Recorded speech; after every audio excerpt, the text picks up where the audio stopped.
পণ্ডিতে পইলেও প্রশ্ন করে বিলে ও বাইজিদ দেই তুমি কৌসান যারে কাছে দুই নাই হযরত বাইজিদ বুস্তামি রহমাতুল্লাহি আলাইহি কইলা আল্লাহ আল্লাহর মাও নাই বাপ নাই খেও নাই। দ্বিতীয় নম্বরে যেই সময় প্রশ্ন করে বলে ও বাইজিদ দেই তুমি কৌসান যার দুই আছে তিন নাই হযরত বাইজিদ বুস্তামি রহমাতুল্লাহি আলাইহি কইলা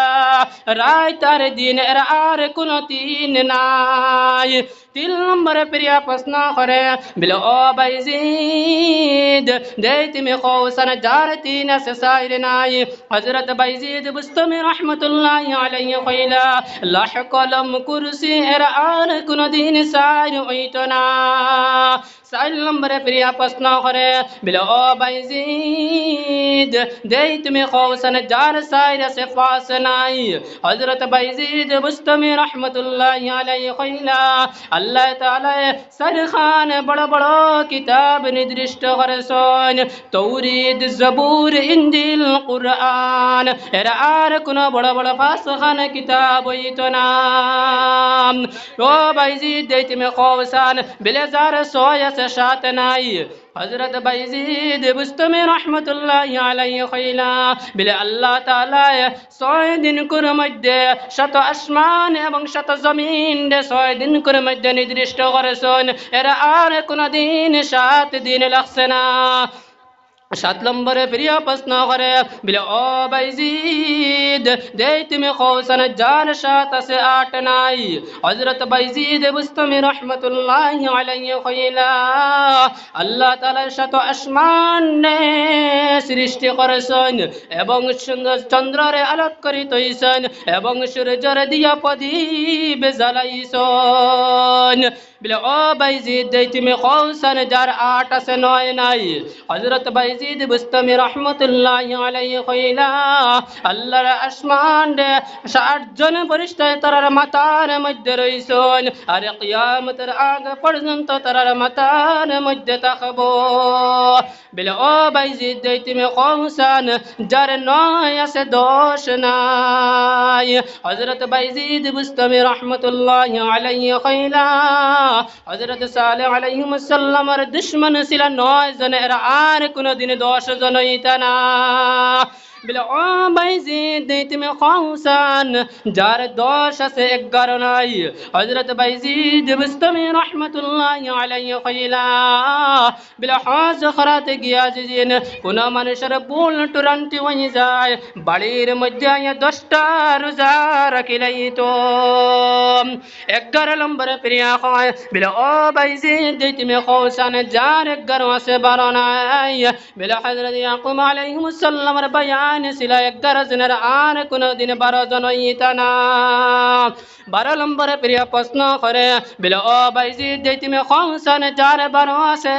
13 নাই হযরত বাইজিদ বুস্তামি রহমাতুল্লাহি আলাইহি কইলা 12 মাসে এক বছর কোন দিন 13 মাসে এক বছর হইতো না। বাইরে বাইরা প্রশ্ন করতে করতে কয়েকটা যেই সময় পণ্ডিতে প্রশ্ন করে লইল সব প্রশ্নের উত্তর দিলাইলা হযরত বাইজিদ বুস্তামি রহমাতুল্লাহি আলাইহি।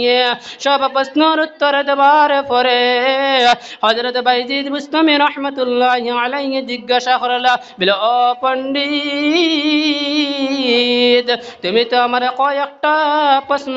করলাই সব প্রশ্নের আমি উত্তর দিয়া গেলাম এখন আমি তোমার একটা প্রশ্ন জিজ্ঞাসা করি যে জান্নাতের যে চাবিটা আছে সেই চাবিটা কার হাতের মধ্যে আছে।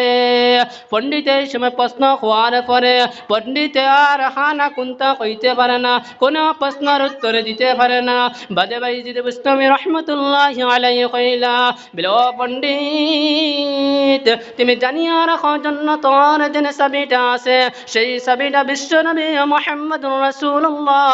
সাল্লাল্লাহু আলাইহি ওয়াসাল্লামের হাতের মধ্যে। বাইরে বাইরে কয়েকটা প্রশ্ন করে লইলা কোন প্রশ্নত হযরত বাইজিদ বুস্তামি রহমাতুল্লাহি আলাইহি রে কোন প্রশ্ন তানে আড়াইতে পারছে না না হারাইয়া বাদে হজরত এই পণ্ডিত কিতা করলো এই বাইজিদের কাছে আইয়া সালেন্ডার হইল ওয়া কইল ও বাইজিদ আমি যে তখন তোমার লাগে বেয়াদবি করে লাইছি ইসলাম ধর্মটা ওই লাগে সত্য ধর্ম তুমি মানুষ হক মানুষ ও বাইজিদ আমরা কয়েক হাজার মানুষ আছি আমরা কয়েক হাজার মানুষে তোমার কলিমা পড়িয়া ইসলাম ধর্ম গ্রহণ করলাম সুবহানাল্লাহ কয়েক হাজার মানুষ মুসলমান বানাই লাইলাম বাইরে ভাই আজকে দুনিয়ার জমিনের মধ্যে অনেক কিন্তু আমরা গুনাহ করি কিন্তু গুনাহ করি আজকে আমরা তওবা করি না আল্লাহ পাক পরওয়ারদিগার আলামে কোরআন শরীফের মধ্যে ফরমাইতরা ইয়া আইয়ুহাল্লাযীনা আমানু তুবু ইলাল্লাহি তাওবাতান নাসুহা বান্দা যেদিন পড়ার সময় তুল্লা গুনাহ করিলাই আর আমি আল্লাহর কাছে সওয়ার লাগার চাইলাই আমি আল্লাহর এই বান্দার জিন্দেগির গুনাহরে মাফ করে দিলাই সুবহানাল্লাহ আমি আর একটা ঘটনা কইতাম হযরত বনি ইসরাইলের জবানের মধ্যে এক বেটায় ৯৯টা খুন করেছে ৯৯টা খুন করার পরে একটা মানুষের কাছে গেল বলে ও ভাই আমি ৯৯টা খুন করে লাইছি আমার আল্লাহ আমারে মাফ করে দিবানি এই আল্লাহর বান্দায় কইল বলে ও ভাই তুমি অমুক জায়গার মধ্যে একজন আল্লাহর ওলি আছেন তুমি তার কাছে যাও তার কাছে গেলে তোমার ফর্মুলা বাতাইয়া দিবা আল্লাহর বান্দা আল্লাহর ওলির কাছে গেল আল্লাহর ওলির কাছে গিয়ে কইল ও আল্লাহর ওলি আমি ৯৯টা খুন করে লাইছি আমার আল্লাহ আমারে মাফ করে দিবানি আল্লাহর ওলি কইলা ৯৯টা তুমি খুন করে লাইছো আমার আল্লাহ তোমার কোনদিন মাফ করে দিতা না এবার মানুষটা কিতা করল বলে কইল বলে আমার যদি মাফ করে দেন না তাহলে তোমারে বাঁচাইয়া লাভ কি এবার তোমারও খুন করে দিলাম ১০০টা আল্লাহর বান্দায় খুন করলো খুন করার পরে আর একদিন আল্লাহর একটা ডর আর খৌফ আর দিলের মধ্যে আইলো আবার পরে আর একটা মানুষের জিজ্ঞাসা করলো বলে ও ভাই আমারে এমন একটা জায়গা বাতাইয়ে দাও আমি ওলা ১০০টা খুন করে লাইছি আমার আল্লাহ আমারে মাফ করে দিবানি ওলা কোনো মাফের কোনো ইয়ে আসেনি আমারে বাতাইয়া দেও এক আল্লাহরে বন্দায় কইলা ও অমুক গাঁওর মধ্যে তুমি যাও অমুক গাঁওর মধ্যে একজন আল্লাহর আলিম আসুন তুমি তার কাছে যাও তাই তোমার ফর্মুলা বাতাইয়া দিবা আল্লাহর বন্দা যে সময় আল্লাহর আলিমর কাছে গেলা আল্লাহর আলিমর কাছে গিয়া কইলা ও আল্লাহর আলিম আমি ১০০টা খুন করে লাইছি আমার আল্লাহ আমারে মাফ করে দিবানি আল্লাহর আলিমে কইলা তোমার যেদিন ও ভাই তোমার যেদিন গুনাহ হয় নদীর সমান আমার আল্লাহর মায়া আর দয়া আছে সাগরের সমান সুবহানাল্লাহ তোমার যেদিন গুনাহ হয় সাগরের সমান আমার আল্লাহর মায়া আর দয়া সে আসমান আর জমিনের সমান তুমি কোন গুনাহ করেছো তুমি আল্লাহর কাছে তওবার লেখানে তওবা করিলাও আমার আল্লাহ তোমারে মাফ করে দিলাইবা বেটার মধ্যে একটা ডর আইলো আল্লাহর বান্দায় ঘর থেকে বাহির হইছে তওবা করার নিয়ত লইয়া বাহির হইছে আইতে সময় আল্লাহর বান্দার আজরাইলে আইয়া আল্লাহর বান্দার জানটারে লইয়া গেলা গিয়া এখন দুই দলে ফেরেশতার মধ্যে এমন মারামারি তর্কাতর্কি শুরু হইছে जन्नत থেকে ফেরেশতা আইলা জাহান্নামের থেকে আইলা জান্নাতের রায় কইন এই মানুষের রূহ আমরা নিতাম জাহান্নামের রায় কইন আমরা এই মানুষের রূহটা নিতাম এমন ভাবে তর্ক শুরু হইল আল্লাহর বান্দার এমন ভাবে তর্ক শুরু হইল আল্লাহ আসমান থেকে কইলা ও জান্নাতি ফেরেশতা হল ও জাহান্নামী ফেরেশতা হল তুমি তারে পিত্তা দিয়া মাফ শুরু করো জমিনের মধ্যে পিত্তা দিয়া মাফ দেওয়ার পরে জাহান্নামটা যিনি দাঁড়ায় তাহলে জাহান্নামের ফেরেশতায় রূহটা নিবা আর জান্নাতটা যিনি দাঁড়ায় তাহলে জান্নাতের ফেরেশতায় রূহটা নিবা